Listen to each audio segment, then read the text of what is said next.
Bam! I love it. If only you know. What the hell? If only you know. We're back. Happy Friday. Guys being dudes. It's a beautiful, beautiful, beautiful. Bobby's just as confused as the audience right now. What the hell just happened? Yeah, I missed the memo. Dude, that was at the buzzer. That was at the buzzer. Bobby, we'll tell you after the show. Oh, y'all was watching me? No. We'll tell you after the show what went down right before we went live. Just. Oh, Lord. No, everything's good. Everything's good. But hey, welcome back, everybody. Happy Friday. We got a great show for you. We got Dave, we got Bobby, we got Pooch, we got Antonio, we got the crew here, we got everyone, and we got a great show for you. Of course, World Cup. We're getting to the final week of the World Cup, which is crazy to even think about. A lot of controversy around a lot of things involving Dave's boy over there. Oh, yeah. Little Turks and Caicos over there. What do we got? What's cooking over there?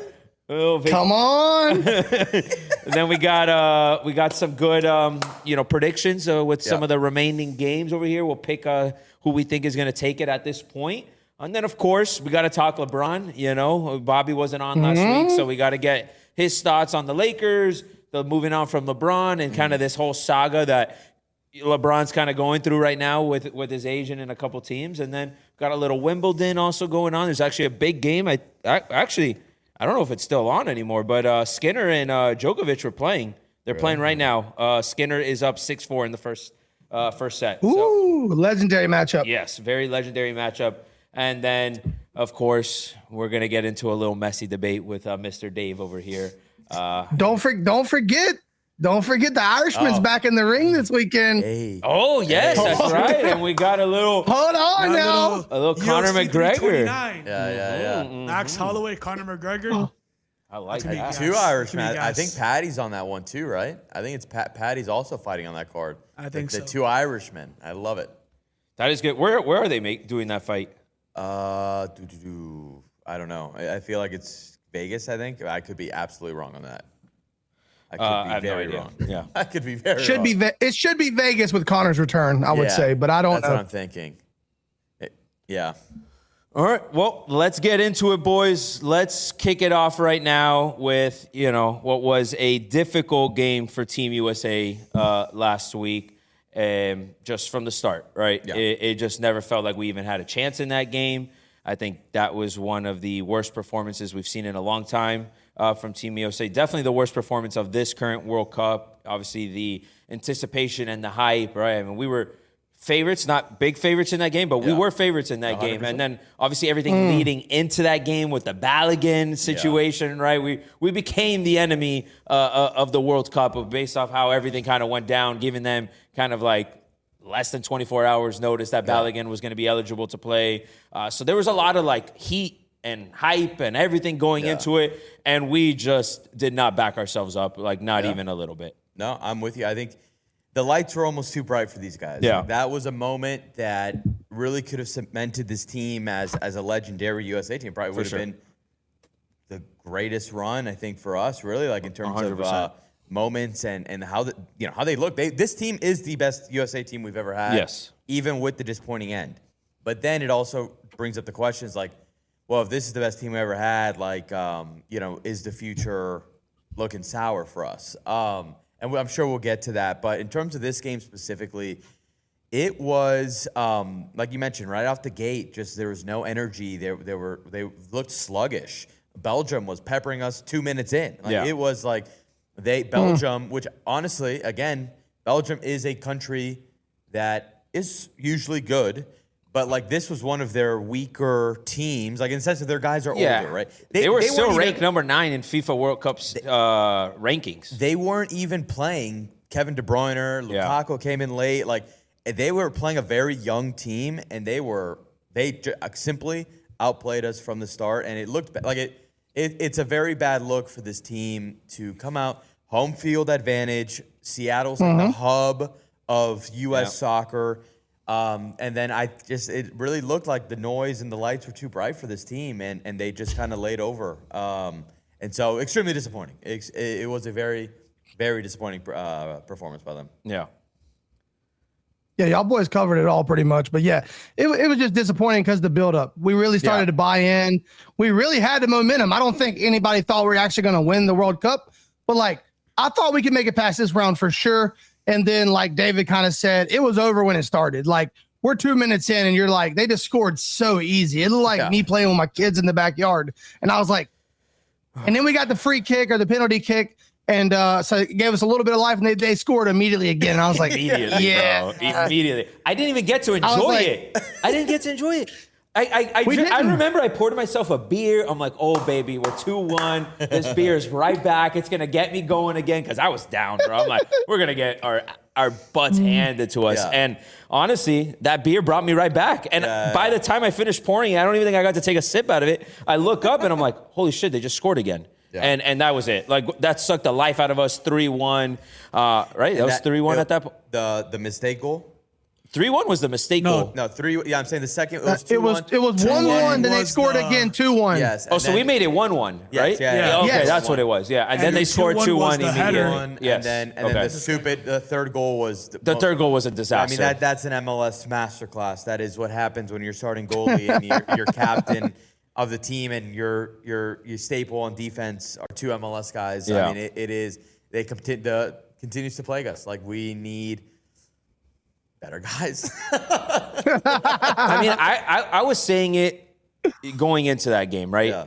That Team USA needed to play a perfect game going into that game, and they did the complete opposite of that, right? It was like, hey, you know, you're not Spain, you're not France, you're not Argentina, right? You're not Portugal, right? Where you can almost get away with it sometimes when you don't play the cleanest game, right? But we did nothing well in that game, right? Goalie play was poor. Pulisic, although apparently he was dealing with an injury, apparently he had a broken, somewhat of like a broken ankle or of some sort and a bone bruise. Clearly was not healthy, and that's a whole other conversation itself, right? But if you're going to have your star players playing like that on the biggest stage, you have absolutely no chance against anyone in the World Cup. And that's what went down, right? Yeah. When you don't have the firepower like some of these other teams do. I mean, look at France, right? Mbappe touches the ball, and that guy's going to score no matter where the hell he's at. Like, we don't have that firepower. But you could still, right, there's still ways to win, right? Like, if you play a complete game as a team, as a collective, defense does their job, that sets up the offense, right? Like, that's going to give yourself the best chance. Obviously, you're not maybe guaranteed to win when you're playing a team like France and Spain and some of these other powerhouses. But we showed up, and we played our worst game against the best team that we played, and that's why we lost 4-1. Yeah. I do have a question. Go for it. So I feel like the impression is, like, around sports, once you get a taste of what it could be like and get a taste of, like, being so close, you see, like, a big push of, let's actually go out there and try to win this thing. Do you see a bigger commitment behind soccer from, like, a national stage after, this run and having the energy and having that feeling of, like, wow, this team can make it?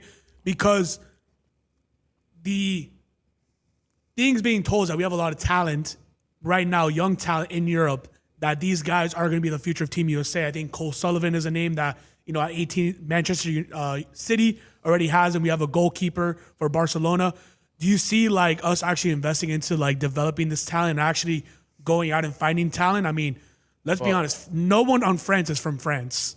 Like, do you see us going out there and finding kids, like, were you accidentally born in America, or even just in-house, actually putting money and actually investing time into a soccer team and actually a competitive soccer team that can go out and compete with these European teams? Because, it's fun to kick, Curaçao's or, Bosnia's ass and Paraguay's ass, but then, you go up against the Belgiums, and then, God forbid we won, we had to go up against Spain. There's no chance of winning that game. So do you see us actually committing and finding talent to actually make a full commitment to soccer, or a bigger commitment to soccer at least? Yeah, there was a few questions in there. I'll answer them like this, in the sense of the commitment to soccer and what this World Cup specifically has done for the growth of the game in this country. I absolutely believe they will invest more, and they will make this a bigger priority. Not that it wasn't a priority, but make this really something. Because as you can see, like, with the World Cup being here, like, instantly Americans have been, sure, everyone knew what soccer was. It's the biggest sport in the world. But, like, the investment of Americans, because we've got other sports, football, basketball, whatever, that soccer is very low on the totem pole. Now, I don't think this is going to make people care about soccer more than any of those sports, to be honest. But I think as an investment into getting better, 100%, they have no other choice in the sense that they know how good this team can be. And to your point about like France, right? Like the big thing with France, a lot of them, weren't necessarily born in France, but at the end of the day, like you can't also just go recruit people. Like that's also not how it works. Like they do have ties to France, so like they can choose to play for France or wherever they're from. But like we can't go recruit Mbappe. Like we can't just throw money at them and like come to play for us. Like that just can't happen. So the investment does have to come into the academies, getting these players that are playing overseas. That's where they you get your best reps. You can't. The biggest issue with us, right? Like for example, Mbappe played at PSG in France for forever. Like we don't have those guys because the MLS. Again, no offense, I'm going to take a shot at the MLS again. It's a terrible league. It's not like somebody's growing up and coming to play in the MLS at 16 years old, or in an academy at 12 years old here. That's to the caliber of player. But I do think in terms of investment and wanting to grow the game this was a huge step for the sport and in America. And I believe they will come out much hotter, hopefully, the next time around. But because, yes, Pooch, it is like, not that we were close in the sense that we weren't. We got knocked out in the quarterfinals. Sure, it's close. But I think there was enough of a spark that this team gave that it was so disappointing. It makes this loss even more disappointing that I think we will come back hungrier. So I think I tried answering as much of that as I possibly could. You did a good job. And on the surface alone, like I do believe just having the World Cup here in general, and seeing the fun, seeing the crowds, that was huge. Seeing the environment was huge for soccer in general. I think, if nothing else, it was a win for soccer. And I agree with David. It's never going to be football here or basketball here. Right. But I do think it's considered now. It's one of those big four. It may not be number 1 or 2 or even 3, but I think it is considered now. I think people do realize, okay, this is a lot of fun. This is a cool thing. And I do think it was still a win for soccer across the board. I agree and I disagree a little bit with both your points, right? I don't know if you saw the statistics on that that last USA game, but 40 million people watched that game here in the United States. 40 million. That's more than NBA Finals games. Like, it is a significant number. And I think to Bobby's point, the fact that the World Cup was here in the States had a big factor into like generating more hype, not only around soccer, but around rallying around the team and wanting to support the World Cup as a whole. I do think, though, that it's a mixed bag, right? Because we had an opportunity to really get people to buy into it, right? But what's kind of happened the last couple World Cups, it feels like, is like we are on this hamster wheel where every year it's the same thing. Like, we're a good team. We have talent, right? Like, you got guys playing in some of the best teams in the best leagues. Like, we should be good, right? And then here we are, and we could just never really get over that hurdle into making a deep run. And I think that's something that people are kind of tired of, right? So what is the expectation now moving forward, right? Is it just like, hey, this is what we're going to be, and like we take it and we move on? Or do we double down to really try to find a way to make soccer a powerhouse to be able to compete at the largest level? Obviously, it's not going to happen overnight, right? Is it something that happens next World Cup? I don't think so. Does it happen in 2 World Cups from now? Maybe, right? I mean, it's all about investing in the youth. Like, that's all what everybody talks about, right? How do you invest in youth soccer here in the States so you do have maybe some of these 15, 16, 17-year-old kids that are going to be more inclined to want to play soccer, right? I mean, that's ultimately what it comes down to, because, yes, from like a youth perspective, everybody plays football, baseball, and basketball here in the States, right? Soccer is obviously growing, and I think we're starting to see that trend start to change. But there's clearly a demand here. When you have 40 million people watching soccer, right? Like, that tells you something. That was not a final. It was a quarterfinal game, obviously with a lot on the line. But it tells you that there's clearly a demand from a viewership standpoint. We have to be able to rally around that, right? Because there's no reason why, if we're the United States of America, why we should not be able to compete at the highest level. The talent is here. It's just getting people to want to play soccer. That's going to then use that to become a catalyst to develop legitimately talented soccer players. But that's the thing that will always hinder us, though, is that no matter what, yes, like soccer is the world's biggest sport. I mean, the World Cup final. It's not even close. The World Cup final draws in billion views. It's not even close. It's like, you know what I mean? Like it is. But in America, it's the fifth. It's already top 3, top 4 in viewership here in the United States. Yes, but it's also the World Cup, right? Like that's also a no, world. but that's not World Cup numbers. Like that's just soccer viewership as a whole. That's what I'm saying. But it's like the world is watching, like versus just America. Like, you know what I mean? Like in the sense of, yes, this has been super exciting for Americans, but once this thing's over, football season is turning around, and that is that's the mecca it's for the sure. Mecca. It's the Mecca. And then basketball starts, and then baseball. We got to play like it still has ways to go in this country to jump any of those sports, and also a lot of our money is into, and it doesn't help that like we have technically like more money is being put into the MLS, right? A lot of these, but it is really a retirement league in the sense of these guys are coming after their careers and they're coming here. The biggest, they need to invest more into the MLS because what's the term I'm trying to look for? I guess the competitive of a league because the reason why in outside of the roots of the sport, but you know, you've got the Premier League in England, you got La Liga, you got the Bundesliga in Germany, like these are those countries' biggest, like that. These people are obsessed. They grow up as kids, obsessed. In this country, they're obsessed with football, American football. They're obsessed with basketball because it's the most accessible. You pick up a ball and you go to the court. Like it's just like we have ways to go to build that, which is why like I don't know if we'll ever get to the lengths of like a France. Like I look at France, I'm like, who the hell's beating this team? Like even as good as we could be, like we can take massive leaps, and I'm like, there's just some of these countries have a level, and there's a reason why like only like 6 countries have ever won the World Cup. It's been the same 6 or 7. I think it's 8 or 9 that I've ever won. It's like it's insane. I think you boys are both nailing it. I think our biggest obstacle is the numbers game. And I think that's why we will always struggle there. And I think that's just the reality of it. Yeah. I think that these countries have millions of kids coming up playing soccer. Therefore, the odds of finding generational talent is that much higher. Where if France has 1 million kids playing soccer, we have 100,000. Therefore, we might find really one really good kid while they find 3 generational. And it's just a numbers game that we're against because, look, I'll say it myself. My wife's trying to push my son into soccer. He's 4 years old. I'm like, but his dad played football. But it's that simple though. Yeah. I'm living it firsthand right now. Like I want my kid to be a football player.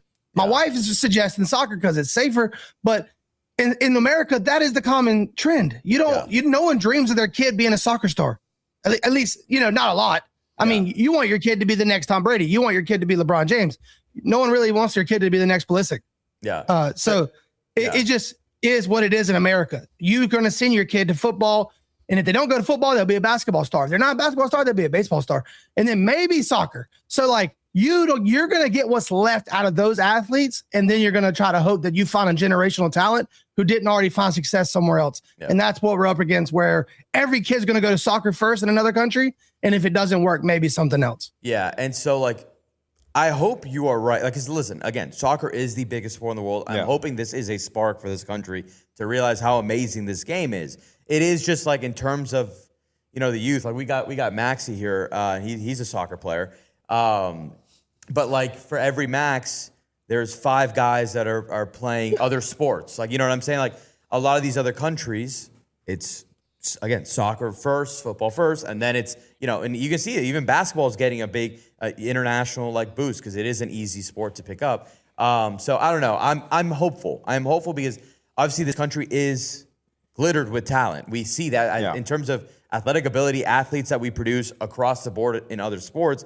Now we're hoping that it translates, and we take this more even more seriously than we already are. But like this is, obviously it is a very disappointing thing. But there was a lot of promise, at least in this run, where I think if they get more young guys like Putra's saying, like some of those guys that are playing overseas, and everybody really buys into this team, we can do something. Now, it's not guaranteed we'll win. I mean, again, there's some teams out there, like I look at France and whatever, but we could play France's game a little bit, right? To Pucha's point, a lot of those guys they have the connection to France, obviously. Like they're very, legal and able to play for Team Yes, France. of course. Yeah, they're not recruiting. No issue. Yeah, right? yeah. But if you think about what the USA is, like we're a melting pot of people from all over the world, right? And by the way, all over the world where soccer is also very big, right? 100%. So grab those guys and turn them into your studs, bro. I've got your answer. Balogun was a recruiting battle. We had to recruit Balogun to not play for England. Yeah, we got to get the he's been our best player. NIL in the NIL soccer function. There was a legit, like, it was like an official visit. You know, they took pictures, with the jerseys. Ronaldo's kid was born in the United States. That's what I was going to say. The answer to all this, the savior of all our problems, is Cristiano Ronaldo Jr., American born. Unless he plays at Cabo Verde. He may go to Cabo Verde, but he is they American. He is American, folks. They got a case. He is coming to save us. Don't you worry, everyone. You know what? Let's pause the panic. Cristiano Ronaldo Jr. is coming, and we're good. We are saved. Could Messi's kids also play for Pulisic, Team USA? We're good now. Never say that again. Hey, Pulisic, we're good now. You can rest. I think we should talk about Pulisic. Well, I actually am gonna bring something up about that. Did you guys see the Landon Donovan and him don't like each other? Okay. Can I say something? What's going on there? I'm gonna curse on the show. Go. Fuck Landon Donovan. I cannot stand Landon Donovan. No, but seriously, we've not been cussing this whole time. I think that the criticism of Pulisic is very, it's earned. You can absolutely, but the way Landon Donovan's his condescending video was I was like, get over yourself, Landon. No offense. Yeah, great, Landon Donovan. You were a great spark. You're not even in the same ballpark as Christian Pulisic. Like, he was trying to compare himself. Like, being the star of the USA. I know. And shut up. Shut up. Alexi Lalas. They can't stand him on there. Yeah. They're bullying him every second they get. It's Thiago Henry, Zlatan Ibrahimovic, and then But what's Alexi the beef Lalas. between them? So I don't, because he even mentions, he's like, I know Pulisic's not going to really pay attention to this or care, I think but it's the beef between analyst versus player, right? Okay. Him being obviously critical of him. I'm sure Pulisic's probably like, all right, screw this guy. You know what I mean? I'm sure that's kind of the reason for it. I don't know. There might be other factors. I'm just kind of assuming. Yeah. But yeah, Landon Donovan. Also, I just can't stand his voice on the. I have a thing against Landon Donovan. I am fully aware he's an op. But I will say the Christian Pulisic conversation. I think some people have taken it to a point that it's kind of ridiculous. But I also do believe that he deserves to get some criticism because outside of the first half of Paraguay, obviously he does get a little hurt. But he is our star. He is and he hasn't been healthy for the last 2 World Cups either. My biggest issue with him is less of, obviously, listen, injuries are injuries. But you can't. His not mentality, but his approach to the World Cup kind of being when they interview him, it's just another tournament. It's not that big. If you're going to be the lead, the Captain America, I need you to be all in. He did the Aaron Judge. Yes, he did the Aaron Judge. Yeah, he did the Aaron Judge. But I need you to be all in. I need you to be all in, my man. So, but listen, he is fantastic. But I agree, very lackluster in this World Cup. And it just, something's been off with him. Because again, he didn't play in the Gold Cup. He is, there's something going on with him because it's very strange. I've been critical about him. You've turned on him. Huh? You've turned on him. I picked him to win the Golden Boot. I went all in on him. And I knew that was a very big of a stretch, right? But that was me saying, I back Pulisic in this, right? And I expected him to have a good tournament. Did I actually think he was going to win the Golden Boot? Absolutely not. If it happened, we would have won the World Cup, But the reality is, go. I just remember us sitting here, y'all was at Flanagan's, talking about how upset we were that he was injured and how that was going to be such an obstacle. And maybe it was injuries. But, man, if you don't watch soccer and you're watching USA, you would never think. He never gave me an idea that he was the best player on that team. Yeah, 100%. You couldn't tell. He didn't separate himself at all. Yeah. No, the kid from Nigeria was, in my eyes, was our superstar. Balogun, by far, was our biggest player. I mean, that's why going into that game, it was like, hey, how are we going to even win this game? Because this guy's been by far our best guy, right? And we got him back. We're like, okay, holy cow, we're going to have a chance now again. Yeah. But reality is it didn't make a difference because honestly, no one showed up in that game. And when your stars don't show up in the biggest game, you're going to lose that game 10 out of 10 times and add all the mistakes that we make. And then it turns into a blowout. And that's exactly what that was. Yeah. And he might have been injured. He was. He definitely was injured. I mean, you could tell, right? And it's unfortunate because the last 2 World Cups he hasn't been healthy, and you need your best guys to be healthy, right? Yeah. It's the same thing as if, especially when it matters the most. yeah, if it's like LeBron's not available for Game 5 of the finals, you know, you're gonna feel the consequences of that, right? And that's just unfortunately where this team is, and I don't think this team, and we're about to lose the clubs behind Gabe, and it might take everything down with it. Jesus Christ. Gabe! You got Gabe in the building at live production? I meant Dave. We're good. Yeah, I was like, whoa. This thing Everything's absolutely fine. fell, but it's okay. We're all Everything's fine. good. Well, We're look, good. I'm gonna take a full screen because I think the last straw with Pulisic was a quote from this last game, and his kind of like approach and the way he kind of worded it, which was this one right here. I think they took that out of context. This is like the quote everyone's talking about. I mean, I think it's just the term "I have time to rest." I think that's what pissed a lot of people off. Yeah, of course. And like people said it, he's like he rested for what was it the other tournament right whatever. before. Exactly. Jesus Christ. It's a tough spot, right? And when you have a bad tournament like that, of course everybody's going to take this and use it as like another form of ammunition to come after him, right? It's a tough spot to be in. I think he's a mix of frustration for not being healthy again, right, and not being available. But yes, like you could have probably worded it differently, had a kind of a different tone to it. But I don't think anybody's happy about the situation, and I don't think Pulisic doesn't give a crap about Team USA. I genuinely do think he absolutely cares. does. I 100%. I think he also maybe needs to be a little media trained too. Yes, but, for sure. but yeah, For sure. Yeah. Well, also that is also his thoughts after losing. Exactly. I mean, that's already established. So it's not like he's like. I mean, it's tough. The quote looks bad, but you also got to realize that you've lost. So what are you thinking about now with the injury? I'm not going to get stuck on it because I do have time to rest now. Mm-hmm. Unfortunately, we lost. Whatever, but. The quote itself looks bad out of context, but you also got to realize that he has been eliminated. He already knows this. Yeah, exactly. yeah. All right, let's get into the rest of these games now. We have made it to the final 8. France actually played yesterday, so France has advanced. They beat Morocco. Looks so good. And what was a close game there for a little bit until France just became too much. But we got a couple more games. We got Argentina and Switzerland, Norway and England, and then Spain and Belgium. What happened? What's going on over here? You can keep it up. No, it's fine. It's fine. Yeah. It's the golf clubs can be on good. I saw you walk in with a smirk. I thought you were about to do something. So obviously we got France already that advanced. How do we feel about the remaining games, right? I mean, they're all going to be great games. Argentina, Switzerland. Argentina continues to find ways to I'll tell you escape. I'll tell you how they find it. Norway and England is going to be a hell of a game this weekend here in Miami, and then Spain and Belgium, which is the game that we would have hypothetically played in, but. Blessing in disguise. I think the England-Norway game is the most exciting. Yeah. I mean, Haaland. Absolutely. Haaland's on a generational run right now. People are being introduced to him for the first time, are absolutely loving him. He's hilarious. He is, and he's always been like this. He's great, and he's bringing this Norway team that, again, Norway is a country that I mean, I think this is the first time they've qualified in like 28 years, and they obviously have him. They have Odegaard, but like they have been a team that's been slept on. Obviously, people kind of consider them because they have Haaland, but they're like, all right, how far can they go? Yeah. This team has what it takes to beat England. Like, I actually really think they can do it. That too, yeah. Granted, my mind says England will move forward. My heart says Norway is going to win this thing. But I think that's definitely the game to watch. Argentina, Switzerland, the fix is in. I mean, we don't even have to touch on that game. That game, it's probably going to be 4-0 Switzerland, and then all of a sudden we're gonna get 3 removed, and Argentina's gonna win 2-1.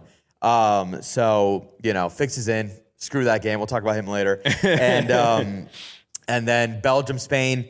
Spain's very interesting because they just bore you to death. Yeah. They haven't given up a goal. They haven't given up a goal. That they do what they do. And I'm curious to see Belgium. I saw this thing today. I was like, most shots on goal, second most goals this tournament, going up against obviously a team that hasn't allowed any. Spain is very good. Yeah. They're almost like the anaconda chokehold that they used to say what the Panthers did. Mm-hmm. But I expect Spain to win that game. I do. But I'm going to expect it to be a very low scoring, tight game, and they'll just win it at the end because that's what they've been doing. They've been holding on. Spain, for me, it could go one of two ways, right? I think you nailed it, right? They've been kind of doing that choke of death, right? Yeah. Where they just don't give up anything. Yeah. But they've had so many looks to score that honestly has just been misses on their they part, can't finish. right? Like they a lot of these games are winning 1-0, 2-0, but they can be winning 4-5-0 in some of these games with some of the looks that they get. Like they get deep into the box, they have some really good looks. Spain could be this team. If they could just find a way to start scoring, they can honestly go run it. I know they got to play France next if they win this game, and France looks insane. Yeah, and it's ridiculous that all these powerhouses are on the same side. Let's just Yeah, we'll get to I mean that it's another. absurd. Yeah, and then That's you got insane. Argentina. Like everybody's knocking each other out before they even get to Argentina. Argentina's struggling with Cape Verde and Egypt, and on the other side, it's like the meme is like they're at an absolute war. Like yeah, it's crazy. Yeah, no. Unfortunately, it's going to be. I mean, if I got to go, I'm going to go. Obviously, France already won. It's going to be France, Argentina, Norway, and Spain. Yeah, that's what my heart says too. I don't know. I think England is very good. That we know how they're good. I can see this Norway team just like being like that team of destiny vibe to then of course get cheated out in the semifinals probably. But I really do think Norway has like a really good shot in this game. But England is very good. Yeah. So like I don't know, man. I like the prediction. I like the Norway pick. I will ride with you on the Norway pick. But yeah, I'm excited. Bobby, well, I think the biggest win I think is if you're an American and you've been watching, there's still plenty of reason to watch. There's a lot of juggernauts left. If you have gotten here this far, stay on board because you're about to see some really, really good soccer. Yeah. It's a preview as to what we could possibly be, hopefully, right? Yeah. Like, I mean, that's the thing especially when you've been watching from group stage to now, you could just see the level of difference on some of these teams, right? Like the way France plays, the way Spain plays, the way Argentina plays, like England plays, right? All these teams just like, they're just ridiculously good at soccer, right? And it shows, right? Like that's the difference. And yes, teams like Cape Verde, teams like Egypt, right? That ironically both went through Argentina, right? Yeah. Also looks really good, right? And they were nowhere near as talented as some of these teams. And I think that's the beauty of what this World Cup has been, is that like anybody's really had a chance up to this point, right? It's been very competitive, even early on. But at the end of the day, the best always find a way to prevail. And now here we are down to the final few, and it'll be interesting. I just like I literally don't know if anyone can take down this France team. They look ridiculous. To me, we knew this going into the tournament how good they were, but like people, like myself included, were like Spain's got a really good chance. They still do, but I'm saying like Spain, England, all these teams.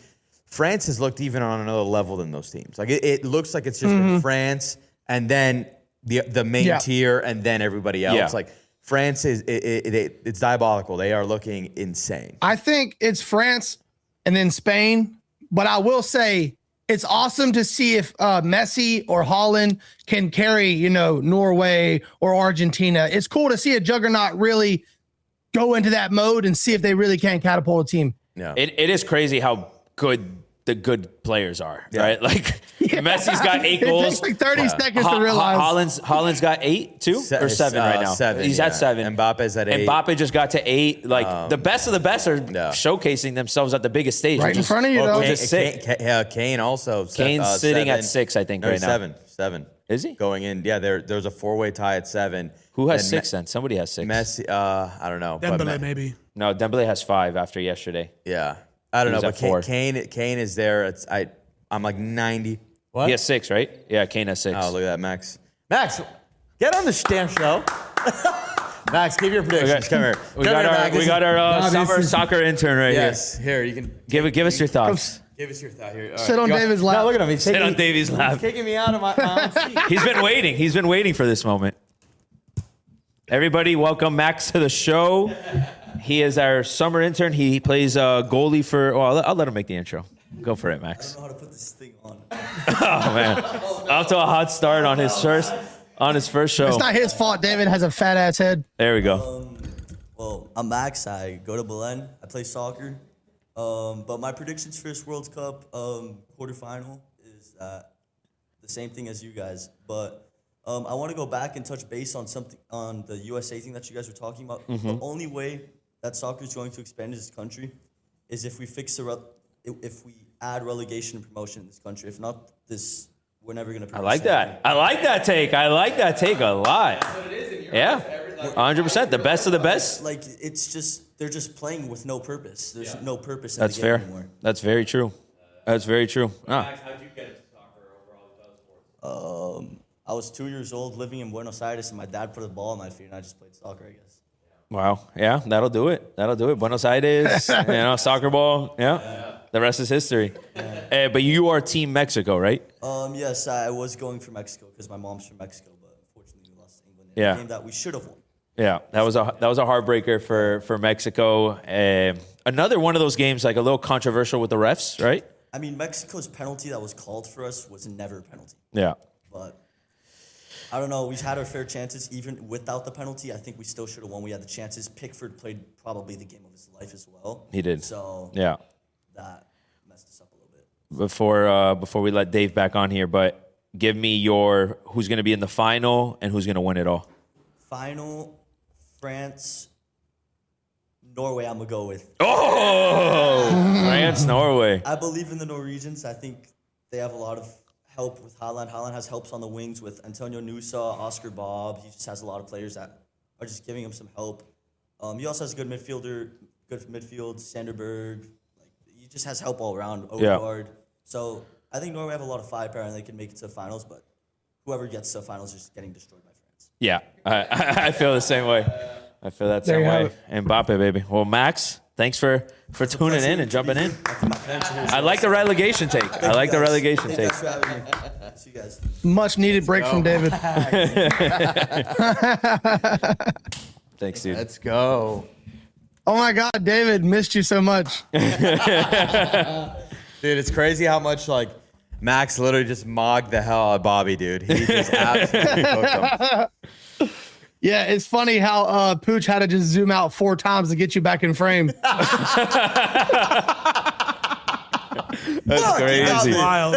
That's crazy. That's fucked up. Hold on, let me do the.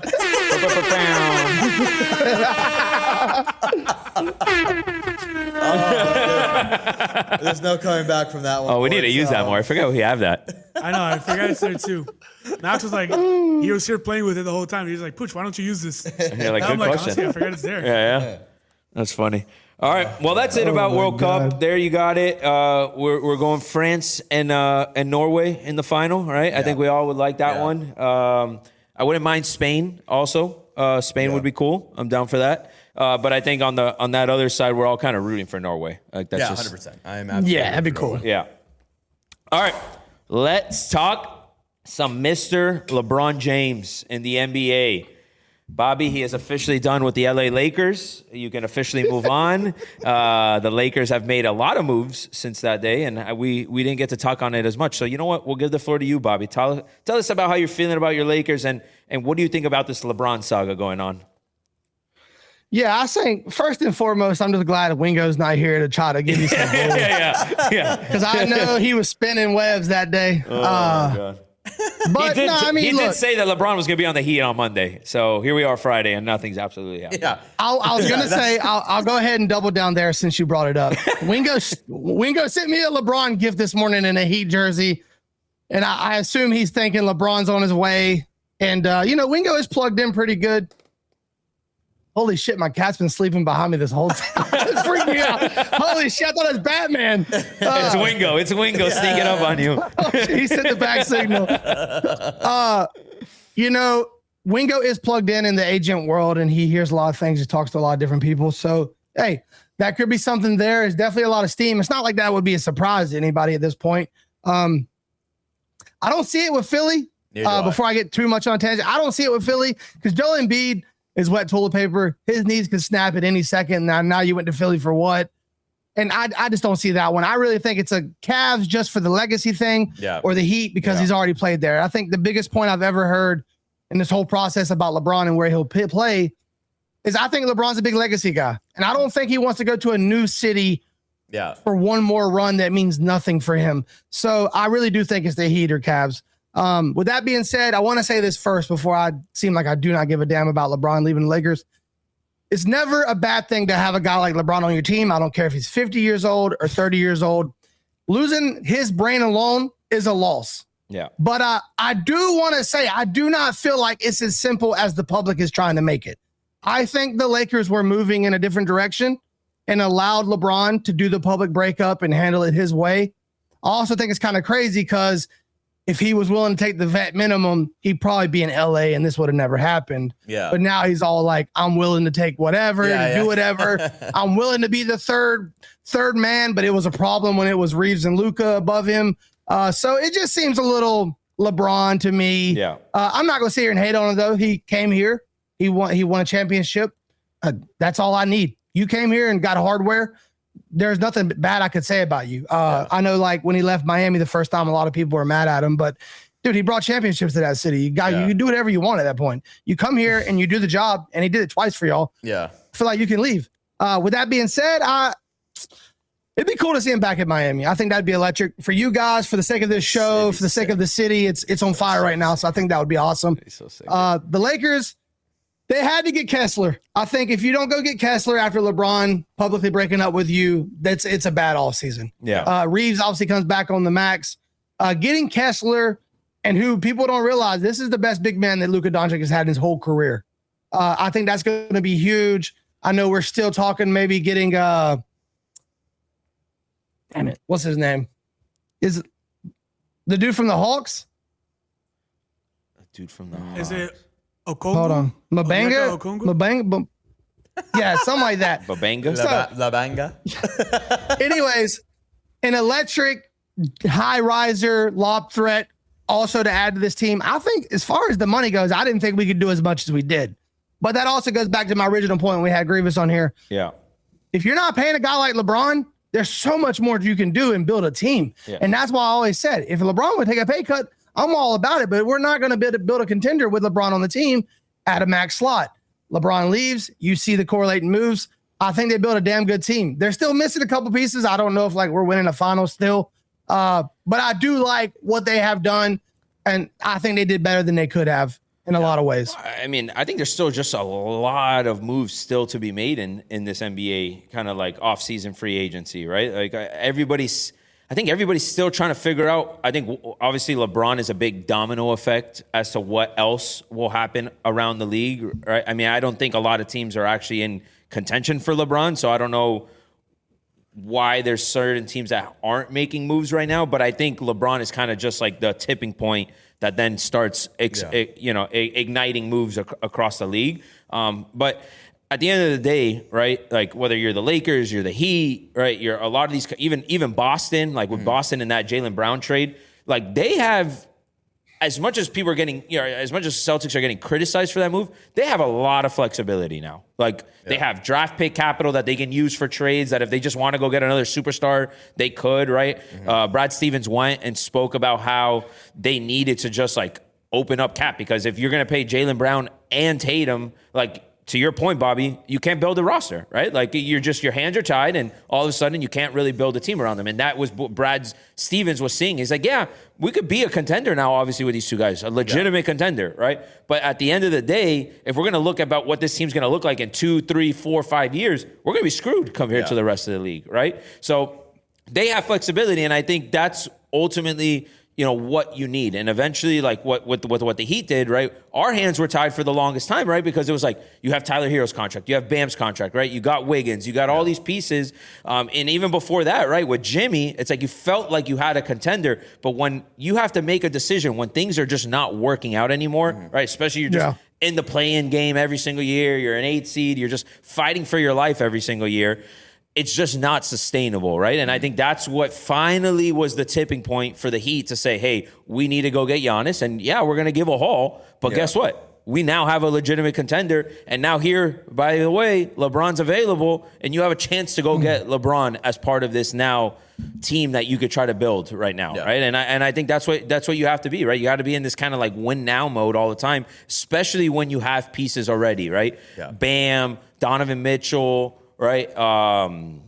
Wiggins, you just got Hardaway Jr. I was like, wait, we got Donovan Mitchell? No, Damian Mitchell, right? Like you got pieces around that you actually have a roster that can go and win, right? And then you had a superstar like Giannis. Now, like the moment's here. Like the moment's here. So I'm curious. Like, I'm struggling with this LeBron thing because I would love him. I think he is the perfect fit for what we need. We need a guy that can go run the point, right? I literally just put him on point guard. Yeah, exactly. That's it. Put it on point guard. You know, and look, He's got to be. He's got to be. Yeah. is he going to play 82 games and play a ton of minutes every single game? Absolutely not, right? So I think you still need somebody that can kind of supplement him. But at the end of the day, you're a 50-plus win team, you know, let's say. Come playoff time, you have LeBron running the point in the playoffs with Giannis, Bam, healthy. Like, it's going to be a very dangerous situation. And a lot of experience. And a ton of experience. A lot of experience. Yeah, and it's a team that And he making doesn't LeBron need the to. facilitator for 81 games allows him to take a back seat and to be ready for the playoffs. Yeah, he doesn't have to be attacking all the time. Same thing on the defensive side too. Like now we've got Giannis and Bam holding it down defensively. It's a defensive duo where LeBron doesn't have to really play. Mitchell and Wiggins defense. also are stud defenders. Like he obviously has to play defense, but like he doesn't have to do it at the capacity that Both he has ends to for go. 60 minutes. Yeah. Exactly. So I think just someone was my bad, Jerry. No, yeah, just really quick. I just struggle. Like you talk legacy, Bob, right? Is the Heat really the legacy play? no, the legacy play is the Cavs. It's got to be Cleveland, right? So what is the rationale of going to Miami versus Philly, right? Or Miami versus Golden State, right? Well, I thought this whole time it was going to be Golden State. For a while, I did it too. Made it, him playing with Steph Curry and It just Draymond, felt right. like, Yeah. it felt like that was going to happen. Shortest trip from home. Exactly. Yeah. I'm a bit shocked, and I still don't buy it. The fact that they're fully out of it. I don't. I don't buy that for a second. Steph's out there recruiting. Bro, Still. So, Dude, LeBron is with plays Draymond golf Green like a right now freak, too. in Puerto Rico. Like they're just hanging out With Draymond. Yeah. With Draymond, Yeah, I saw that. So like, I don't think they're fully out of it. I think the Miami play is still a legacy play for him in the sense of it is the team that made him, champion. It's the team that, like he can twist it to like in Philly. I'm same thing. I don't see Philly. I actually think, ironically, I actually think Philly's probably the best shot in terms of the best full team. I think Philly's actually going to be very, very good this year. But I just don't see him going to a new team like that, like outside of the Warriors because of his connection to Steph and the city, whatever. But like, I just don't see Philly. I would be shocked if it was Philly. Like, I really would. Agreed. I really do think it's either us or the Cavs, and I'm still not counting out the Warriors. I would be shocked anywhere else. But I think Cleveland also is the place that he could go, and either way it goes would be a win or be acceptable because he went home. I think you start your career there, you come back home, you win them a title, and then you come back home to finish it off. I don't think anybody would be like, oh, it was a failure. He came here, didn't even win. It's like, no, he came home to finish his career, and that was the final bow on it. And that is, you could respect that. The Heat, the Giannis attraction, I get that. His wife loved Miami. Apparently, that was a big thing the first time he came here. You could see a lot of reasons why he'd want to come to the Heat. My question for you guys, and before I say this, let me just get this off my chest. The player I was trying to name earlier was Jonathan Kuminga. Okay, yes. Oh yeah. Is he was getting cut. He was owed like $30 million. He was a star for the Warriors. It didn't really work in Atlanta. Now it's like maybe a sign and trade to the Lakers. They're trying to figure that out, but it seems like destiny that might work out for sure. Anyways, back to LeBron. And what the hell was my question for you guys. Do you not feel like my only thing about the Heat sitting here now instead of 2 weeks ago when you traded for Giannis, I feel like y'all could have done a little more, especially with knowing LeBron's coming. If you could pitch to all these free agents, look, LeBron's on the way. We need to get these guys in place. Do you not kind of feel like waiting on LeBron has cost you a lot of people?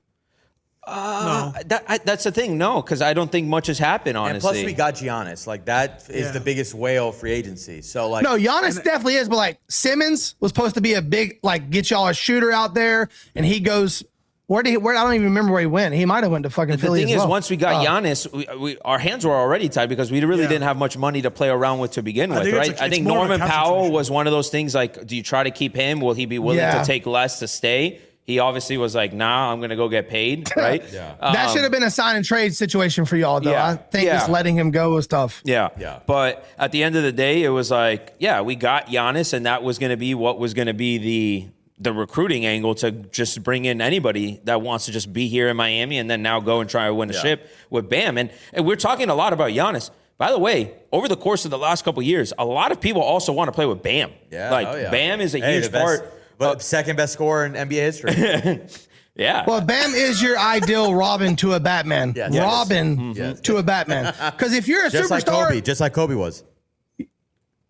yeah. Anyways, if you're a superstar, you don't want to do all the shit that Bam does. Bam does all the hard shit, the rebounding, the defense, the gritty stuff. You can go worry about scoring 35 every night, doing your thing, and Bam's going to hold it down on the other end. I think Bam was the ultimate compliment to any superstar. I really do believe that. Yeah, that Jimmy Bam combo was electric, and there's a reason why we went to 2 finals with that team. Yeah. But one thing before we kind of wrap up the LeBron saga that we haven't talked about, LeBron is a golf freak. Yeah. Now. He loves golf. And at this point in your career, you're going to tell me that there's not going to be at least a thought about it in the process? Very good point. So I went to my friend Claude, right? And I asked, who has the best golf courses for private high athletes between Miami, Golden State, Philly, and Cleveland?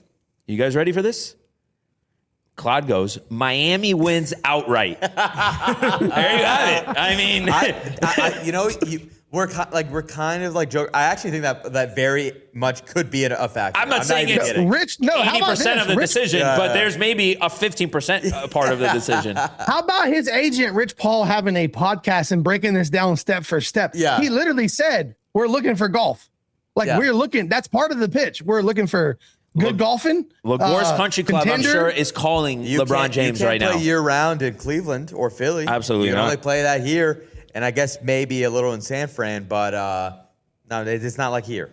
It is not like here. Absolutely not. Year-round. 100%. I love that. So I love that angle. That's the recruiting angle right there, boys. Just let him know that he can play golf all year long here. He'll have a great time. Lagor's Country Club is waiting to open the door to him, along with a long list of clubs down here. And, you get to play with the best of the best. You want to go play Panther National with JT? He's right there. Yeah. You got all the PGA guys. You want to get better at golf? They're all down here. So, I don't know. It just feels like you could play basketball and play some good golf down here. Yeah. I'm with you. And he's been here before. It's not like you really got to tell him. He knows the deal. Nah, I mean, Miami's Miami also. Yeah. All right. Well, I guess we shall see. We shall see. We are going now to pivot the show a little bit, and because Dave is on the final bell here, but we are going to talk about Mr. Leo Messi. Oh, I've been waiting for this. Leo Messi leads the World Cup in goals right now, tied at the top with Mbappe. They have had 2 comebacks in the last 2 games. Yeah. They are on top of the world. Just when you thought they were going to be knocked out, they find a way to win. Messi has a goal and an assist late in that game. Is he or is he not the best player in the World Cup right now, Dave? He is absolutely not. It's actually a joke. It is literally like if you would have put, let's just say France had that same round. Mbappe might have 32 goals. I mean, it's a joke. It is an absolute joke. These guys are everything's being handed to him as it usually is. And I'm glad. The one thing that this World Cup has done more than bring attention to the sport in America, it has shown the corruption of this sport. It's shown the corruption, obviously, really specifically surrounding Lionel Messi. And Argentina. I mean, the FBI is investigating them now. Yeah, that is a real thing. But like a money fraud. That is a thing. real. And where do you think the money's going? Right into Infantino's pockets. It is literally the most absurd thing I've ever seen. That Egypt VAR decision is going to haunt them because it's going to all come crumbling down on top of Argentina. I'm telling you right now. In a couple years, there is going to be a documentary of all the corruption around this guy and his freaking team. It is the most insane thing I've ever seen. No, he's not the best player. He's not even close to the best player. I mean, Mbappe's running laps around him. Harry Kane's running laps around him. Haaland's running laps. Like, these guys are actually doing it against real competition. I mean, these guys, no offense to these other countries. I love Cape Verde, whatever. Let's be real here. I mean, we've got an absolute gauntlet on the other side of France, Portugal, Spain. Everyone's together. This guy's playing Switzerland in the quarterfinals. No offense to Switzerland. Like, they're not a bad team. But it's also like, come on. Like, this is just insane. I will say, I am very curious because I do have a little bit of faith in the Swiss this weekend. As I mentioned, there is a lot of corruption. Infantino is the most corrupt leader of sports in the history of sports, and he is Swiss. So he's basically, it's his country versus his lover, and so I'm curious to see who he's going to side with. So I have a little bit of hope. But listen, Yes, Messi. My thing with Messi isn't that he isn't a good player. He obviously is a very good player. But the calls that they get, the decisions made in favor, it is absurd. People want to forget. People want to forget that he should have got booted for the first game. He should have been suspended for the second game. He gets not even a yellow card. Not even a yellow. The England guy who's honestly his red card against Mexico was like not even that bad. He got suspended 2 games. Yeah. He's going to even miss the semifinals. That was a pretty bad red card. Jude Bellingham is a yellow card away. This is going to be the easy. I'm making my prediction right now. Jude Bellingham is guaranteed to get a yellow card because if he gets a yellow card in this game, he is going to be suspended for the semifinals if they make it. Oh my It is God. the easiest. Can you imagine? It's crazy how everything lines up. It is. I mean, I'm Yesterday telling in you that guys, France game, it was crazy for Argentina refs too. the Absurd. most insane. That was No insane. other country that's like ever not happened. one, not two, all 5 of them It's were crazy. were from Absurd. Argentina It is. yesterday. So listen, everything that he does is going to come with an asterisk. Everything that he's accomplished in his career, asterisk, really since like 2018 and onward, because people forget like the GOAT debate was really lockstep and sealed after 2016. Obviously Ronaldo wins a real tournament, the Euros. And he leads Portugal to the first ever trophies, five Champions Leagues in 2017. It was a wrap. Messi loses to Chile. This guy didn't win anything. And then he retires. People forget this. He retires. And then all of a sudden, there's this meeting, this infamous meeting of trying to convince Messi to come back. And what happens after this meeting? Copa Americas every 4 years. They had 5 Copa Americas in 10 years just to get this damn guy a freaking Copa America. and then people forget. The World Cup that he wins, the most rigged World Cup of all time, was literally Qatar was investigated with FIFA for how they bribed to get their Qatar to be the host country of the world. It's a full Netflix documentary. I highly recommend it. Go watch it. And all of a sudden, the bribed World Cup is the one he wins. Get out of town, dude. It is ridiculous. And I'm glad people's eyes are being opened. People's eyes are being open to the corruption now. I am happy to be in the forefront of this battle. And by the way, Lead investigator. I've got a bunch more here because I saw Pooch's notes. I've got answers for everything. The irony of all of this, right, is our Cosmo Tires Cool Cat approved dude of the week, Leo Messi, baby. Let's go. This is ridiculous. Infantino has 8 goals in the World Cup. They have infiltrated the studio. This is insane. Holy cow. Look, Jesus. before anybody replies to David, I do want to say this for the viewers. If you are watching this, understand you are witnessing history. We're talking about GOATs. You're watching one of the greatest haters of this generation. Oh my God. The research and stats that he just brought out, I've never seen. Dude, I hate that. Dude, I'll come fold his clothes to keep him off my bad list. This dude will freaking ruin my marriage. He'll make my son despise me. My son will tell me he wants to grow up and be like David when this guy's done with him. Dude, this dude is an animal when it comes to hating. Stay out of the way. Thank you, Mark. That is the nicest thing anyone's ever said about me. Oh my God, that is true. That is true. Generational hater. I am a generational hater. It's funny. I'm a generational lover and hater because I will go to. If I love you, I'm going to war for you. If I hate you, watch the fuck out, baby. I have a question. What? I have a question, Dave. Hit me. If it took Leo Messi to win the World Cup this year for you to go on a weekend trip with Ronaldo, would you take it? To go on a weekend trip? Where are we going? Does it matter?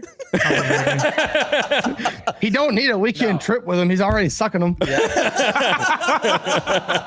He's doing that shit long distance. Yeah. That shit's free, dude. No, I would not sacrifice more corruption in favor of that Argentinian scum. So no, I would not take that Wow. deal. I would have to just stalk him and find him on vacation myself. So Fair. Fair. oh my God. Holy hell, dude, that's impressive, man. That's impressive. It'll be interesting. It'll be interesting to see what happens here because I do think Norway will take them down. Yeah, so you won't have to worry I saw about this it. thing. So Pooch put the most ridiculous thing I've ever seen in the show notes of my life.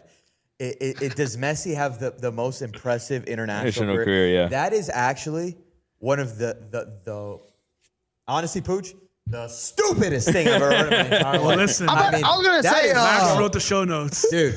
But listen. oh, there it is. Okay, I was about to say. Max is trying gone. to throw Max under the Max, and he's like, "Yeah, that was Max. That was Max." That's right. He heard When my I rap. seen the show No, notes, I'm not scared of you. when I seen it, yes, exactly. When I seen the show notes, I thought this was going to be a David versus Pooch like segment. Like I truly, after reading, I was like, oh, here we go. I ended him, and it was fucking Hondo in 3, dude. It didn't even make it a 4. Listen. The reason why this is the most absurd comment. I'll keep this part brief. I mean, and I'm not even going to include Ronaldo because, by the way, Ronaldo, more impressive international resume in my opinion. First off, holds every. I said I'm not going to make it about. Let me make it real quick. He holds basically every single international record. He has the same amount of international trophies. The Euros is better than pretty much everything he's ever won. It is, whatever, cut dry. The World Cup, listen, he doesn't have a World Cup. I get it. His, if he was born 100 miles to the east, he'd have 4. You know what I mean? Like, it's the luck of the draw. But let's not even consider Ronaldo here. I mean, Pele has 3 World Cups. Maradona, honestly, has a better claim to being a more Argentinian legend than Messi does because, Messi, again, it took him 30 years and some money to win. I mean, it's insane. And yeah, honestly, even the fake Ronaldo, the fat one, has 2. The one. That guy's pretty fucking good. Dude. No, he is very good. He's very good. He's got 2 World Cups and 2 Copas. Who has the most? Better. But who has the most goals in World Cup history? Yikes. Mbappe is going to fucking clear. No, I'm saying it's today. Not even going to today. lie. He's the. Messi, I know Mbappe will. Messi's reign as World Cup goal leader is the meme from The Simpsons of the old man walking in, grabbing his hat, putting his hat down, walking in. And Mbappe still has like 4 more World Cups to go, and he is going to absolutely demolish that record. So then, at the end of all of this, does Mbappe become the GOAT? He's going to have a better claim than Messi. Listen, here's the thing. Mbappe is the GOAT of the World Cup. Everyone, the stages, right? Mbappe is the GOAT of the World Cup. Ronaldo's the GOAT of the Champions League. Messi, I guess, is the GOAT of whatever MLS fucking cup trophy they have because, I mean, who the fuck cares about that?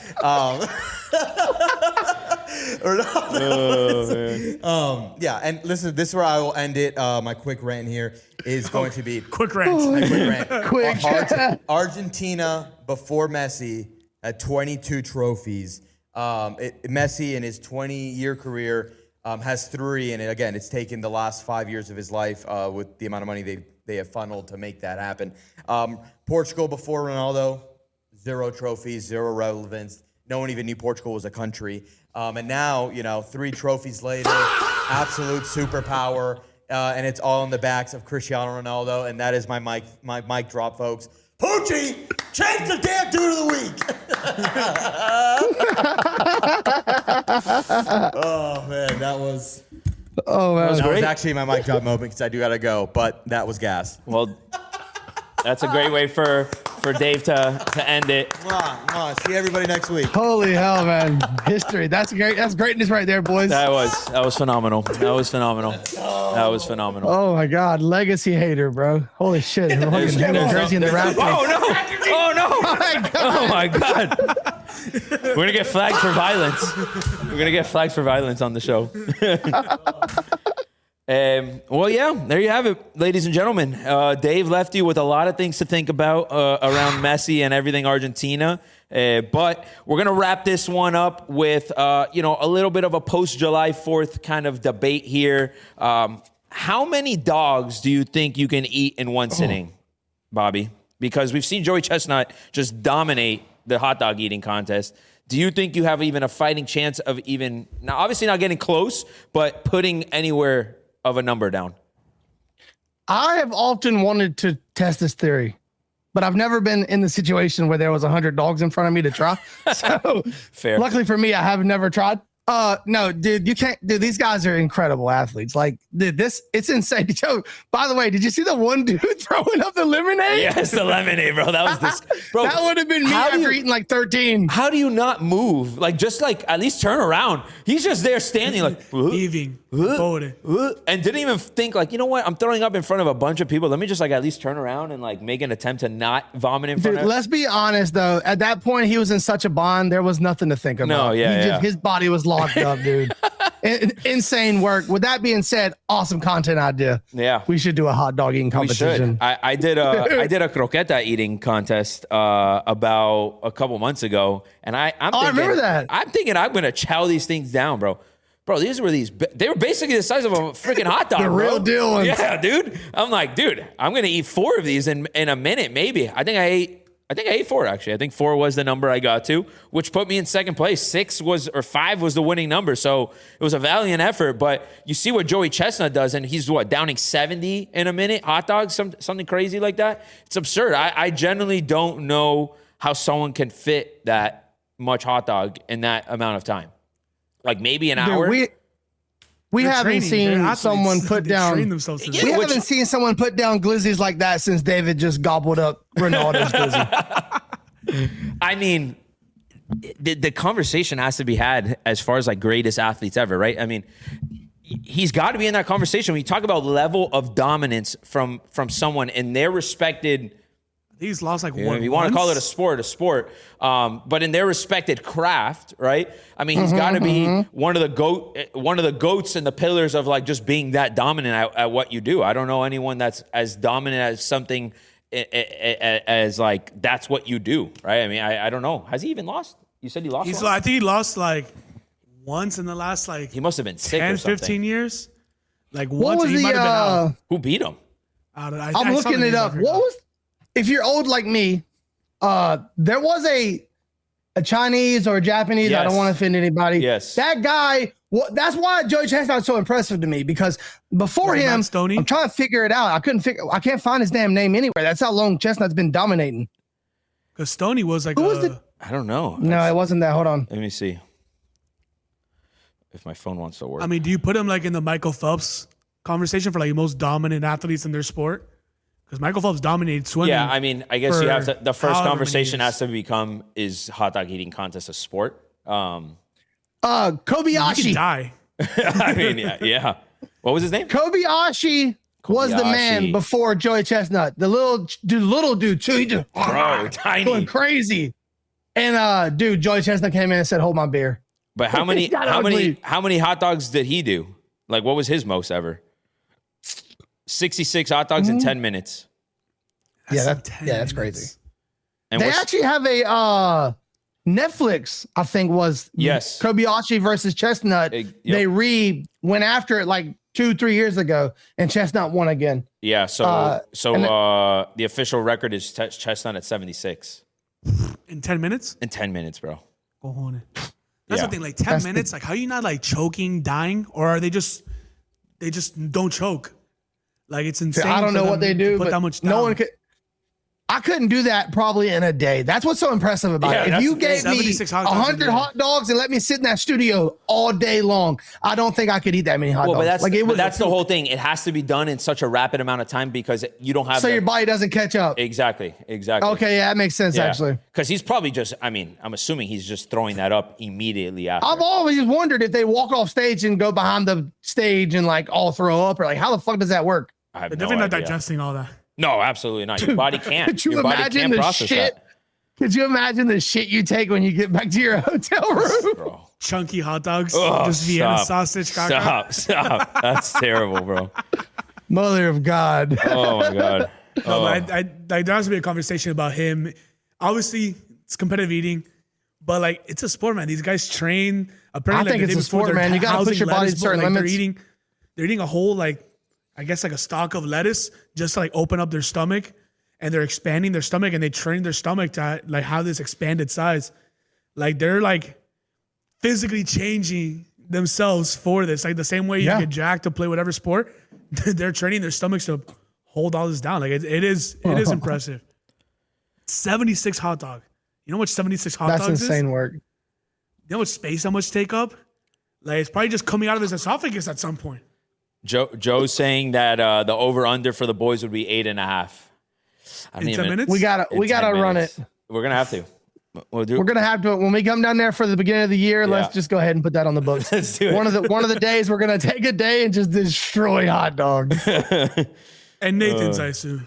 Just straight Nathan. Well, that's what I was gonna say. They got the good dogs too. Nathan's ain't no joke. All right, we be eating like those fancy hot you know, dogs, like apple sausage.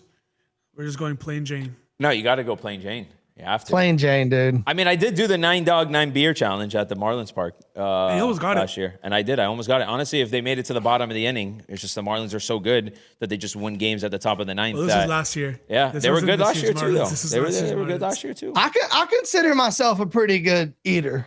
You know, obviously. That's- But I would love to see myself in that kind of setting and just to see how eat. not good of an eater I am. Do you think you could do the 9 dog, 9 beer? I don't know. You know, the 9 beers does make it interesting. I know I could does. do probably 9 dogs pretty relatively Oh, easy. the but 9 dogs beers, is not a you know, problem. It's the beers at the end, bro. right. The You're yeast, so- baby. Yeah, that shit, bro. I mean, the last one that I was trying to down at the end, like literally just trying to force it down, that shit was just like literally sitting right here. It's rough. It was crazy because like right when he was trying to finish the last beer, because he finished the dogs, he finished the beer, and the Marlins won. And we're all standing up cheering. I looked the to my moment I left and stand I just see a little buche came out of my mouth right into the little tray that I had for my hot dog. Apparently, Wingo didn't have time to get on the show, but he's got time to chirp me in the group chat while watching Oh, the no. show. What did Mind he your say? business, son, and go do your job. You need the day off. Be off, son. Oh, Did Bobby just say he's a real leader? oh. Big pause. Okay, you don't have to repeat it. First of all, no pause. That's allowed. We're talking about hot dog eating competitions. I say what the fuck I want to, okay? It's in the context. It's the context of it. Oh, Bud. All right. Well, that about does it for today, ladies and gentlemen. Thank you so much, as always, for tuning in. Great convo today. What's the game today? It's Spain. Spain's playing? Spain, Belgium, I Spain, believe. Belgium. Spain, Belgium's the game today. So let me confirm that. Let me confirm my sources here. Let me see here. Let's go here. World Cup. Yep, Spain, Belgium, 3:00. So we shall have some good soccer, and we will have basically a finals preview next Friday. By the time we record next week, because the finals will be next weekend. So we'll have a nice finals preview next weekend. We'll see if LeBron makes a decision by then, and we'll see what other news breaks we get to between see- then. Hey, Connor's back in the ring this weekend. Connor's back. Connor's back. Very You like Connor taking it this weekend, Bobby? I don't know. That's what's so interesting. He's been gone Yeah. so long. I don't know what the fuck's going to show up. It's He's crazy still what to He's expect. still putting on a show, though. I can tell you that much already. Oh, I mean, 100%. Max is coming off a loss, right? His last fight he lost because he fought Tapuria. Yeah, but Max has been taking hits, and Max gives hits. When you look, the biggest thing about fighting is you fall out of rhythm of getting hit in the face. It's not like something you do every day. Yeah. I really am interested to see how he takes a hit. Now, Connor can take a hit, but Max can deliver and take hits. So I'm interested to see. I mean, Max had Poirier's last fight. Like, Max has been going against some of the best. And, dude, Connor is one of the best, and he's super entertaining, but he's been out of the game for how many years now? It's been a minute. I feel like it's longer than I we think even there's been think. like 4 comebacks announced, and like this is the first one that's actually gone Let me through. see. When's the last I feel like it might He be was close supposed to to 5 fight years Michael now. Chandler, and he backed out of it. And then he was supposed to fight somebody else, and he backed out of it. I think Connor's when last was fight his- was a loss. 2021. When he broke his ankle, right? Yeah, where he Against lost Poirier. Yeah. First Poirier, round yeah. TKO. 2021. Yeah, exactly. 5 years without fighting. That's absurd. And he's been through so much then. Yeah. Off out of the ring and when he freaking juiced up and got huge. I think he did a movie in that time period. Yeah, he did, Freaking Roadhouse 2. Yeah, I think he launched a cigar too, and then he Dude, Wingo's know. going hard in the group. I'm in your mom's DMs. oh damn. This guy. Look, say what you want about Connor out of the ring, but when it comes to entertainment and being a showman, I don't think we've ever seen anybody better. I mean, he my was wife great for hates the it. UFC. I mean, he was Yeah, really my what wife put hates on it the when I map. start gassing up Connor, but like, look, people do things in their life, and that's all needs to be its own thing. But He was the a launch entertainer pad. was Connor is fucking juggernaut entertainer. I mean, dude, last night alone, ripping the glasses off. Freaking dude, man, Connor's That's what he is, awesome, he's an dude. entertainer. And he backed it up. That's why everyone loved him. He was did. a Yeah, no, he for had sure. 2 belts at a time. Like, he might not be the best fighter all time, but he's definitely the guy that put the UFC on the map and He made did. Dana a ton of money. That he definitely Dude, did. there'll never be anything better than who the fuck is that guy? I want to apologize to absolutely fucking nobody. Exactly. He's iconic, man. He's iconic. He's iconic. Hell yeah. That's hype. That's hype. All right, guys. Well, happy Friday. I hope everybody enjoys their weekend. Go watch some soccer. Go watch some UFC. Go watch some baseball. Going into the All-Star break next week as well. So a little break for the boys in the MLB. And as always, thank you all for tuning in, and we'll see you all next week. It's time.